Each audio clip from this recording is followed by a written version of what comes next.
धुळ्याच्या टपाल कार्यालयाला बॉम्ब न उडवून देण्याचा ईमेल. श्वान पथकासह पोलीस घटनास्थळी दाखल. बॉम्बचा ईमेल प्राप्त झाल्यानं कार्यालयातून कर्मचाऱ्यांना बाहेर काढलं.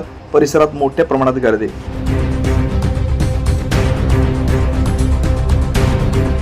धुळ्यातून एक खळबळ उडवून देणारी बातमी समोर आली आहे. चक्क धुळ्याच्या टपाल कार्यालयाला बॉम्ब न उडवून देण्याचा ईमेल प्राप्त झाल्यानं एकच खळबळ उडाली आहे. ईमेल प्राप्त झाल्यानं कर्मचाऱ्यांमध्ये भीतीचं वातावरण पसरल्यानं कर्मचाऱ्यांनी तात्काळ कार्यालय खाली केलं. या प्रकरणाची माहिती पोलिसांना प्राप्त होताच पोलिसांनी श्वान पथकासह टपाल कार्यालयात दाखल होत तपासाला सुरुवात केली. याबाबतची माहिती देण्यास टपाल कार्यालयाच्या अधिकाऱ्यांनी टाळाटाळ केली. दुपारी 12:10 धुळ्याच्या टपाल कार्यालयाला उडवून देण्याचा मेल प्राप्त झाल्यानं एकच खळबळ उडाली. कार्यालयातील कर्मचाऱ्यांनी तात्काळ कार्यालय खाली केल्यानं परिसरात भीतीचं वातावरण निर्माण झालं. यावेळी पोलीस प्रशासनाला माहिती कळताच पोलीस प्रशासनानं श्वान पथकासह कार्यालयाची कसून तपासणी केली. पोलिसांचा तपास अद्याप सुरूच आहे. धुळ्याच्या डिव्हिजन कार्यालयातील पासपोर्ट विभागात बॉम्ब ठेवला असून दुपारी 12:10 उडवण्याचा ईमेल प्राप्त झाला होता.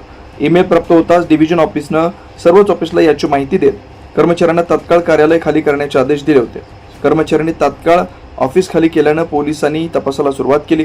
पोलिसांचा अजूनही कसून तपास सुरू आहे. मात्र ही माहिती वाऱ्यासारखी पसरताच नागरिकांनी टपाल कार्यालयात परिसरात मोठ्या प्रमाणात गर्दी केली होती. 2 तासापूर्वी आपलं धुळे शहर येथे पोस्ट ऑफिस धुळे येथे निनावी आपलं हे आलं ईमेल आला व असं बॉम्बस्फोट होईल असं. आम्ही धुळे BDDS पथक यांनी यावेळेस चेक केलं आहे. असं कुठलीही संशयास्पद वस्तू आढळून आली नाही. सर कोणाला ईमेल आला? इथं पोस्ट ऑफिसच्या कार्यालयात आलं होतं. त्यांनी मग आमच्या कार्यालयाला कळवलं. किती वाजता? साधारण 2 तासापूर्वी. नेमकं 2 तासापासून आता चौकशी चेक केलं आमच्या याच्यामध्ये इस्टिमेटने. तेव्हा होतं आमच्यासोबत, पण अजून काही संशयित वस्तू मिळून आलेली नाही.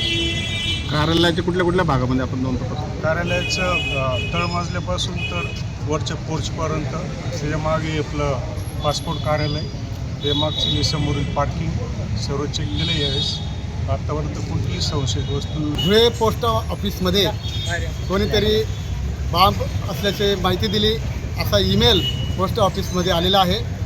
तातडीने पोलीस प्रशासन दाखल झालेलं आहे.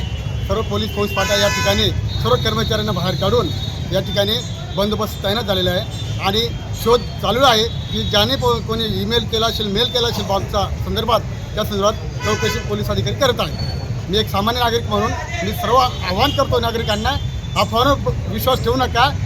जेणेकरून आपण अफवावर विश्वास केला तर काहीतरी होऊ शकतं. म्हणून नागरिकांना विनंती करतो त्यांनी अफवावर विश्वास ठेवू नका. सुरळीत राहील. 24 लाईव्ह महाराष्ट्र न्यूजसाठी जितेंद्र गुरव, धुळे जिल्हा.